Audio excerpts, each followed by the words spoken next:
want to sound negative about other services, but here you're just, you just feel that comfortableness when you come there. So everything that I experienced anyway, from when I had a support service when I was in the hospital and everything else, then it's almost like extended family, I guess, or something, something like that. But that's how we feel about it. It doesn't matter what nation we're from, but we can just be here to help each other. Day'dora Desne translates in the Cayuga language to it embodies the concept of taking care of each other amongst ourselves. You know that there's somebody there. My family lives too far away. They're in London, or my kids are in Toronto. So you don't have nobody else around. It's almost like you're being in a like a foreign hospital or something like that.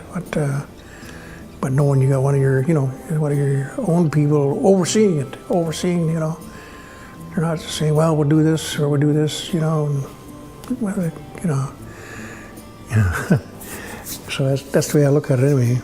Healthcare services and support at our health center doesn't necessarily fall into regular business hours of 9 to 5 or 8:30 to 4:30, Monday to Friday. I picked him up around 8 o'clock and stayed with him until probably 5 or 6 a.m. And that's unusual for healthcare services from a health center. It freezes everything from your waist down, And what first thought came to mind, I said, damn, not a damn.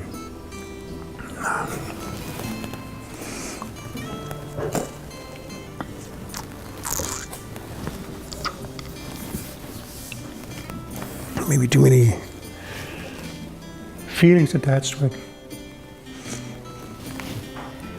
It's a healing journey for him, and it also is now, his strength will now be his legacy for his kids.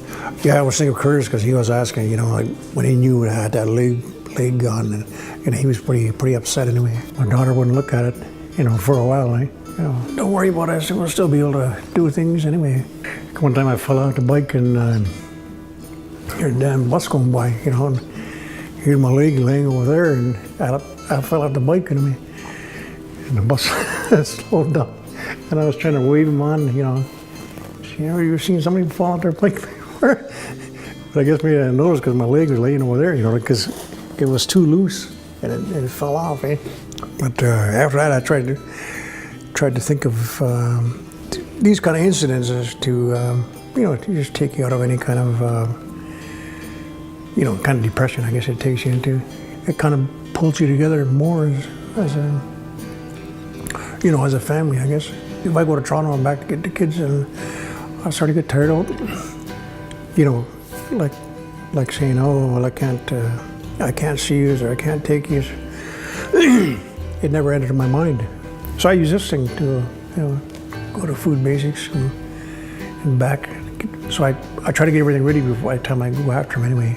We might bake cake together or different things. They just sort of enjoy it because they said, because we all made it, we all made the meal, or, and wherever we go, they're always, they'll read the labels of how much sodium, how much things on the back, if it's good for them, so just different things, I guess, that they understand now, because a lot of times I might make them hamburgers, but I won't eat myself,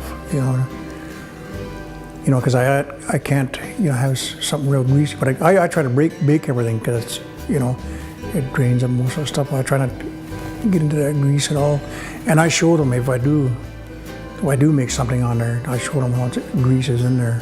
They say you control it if you want, I guess. It depends on us, depends on us as individuals, I guess. Yeah.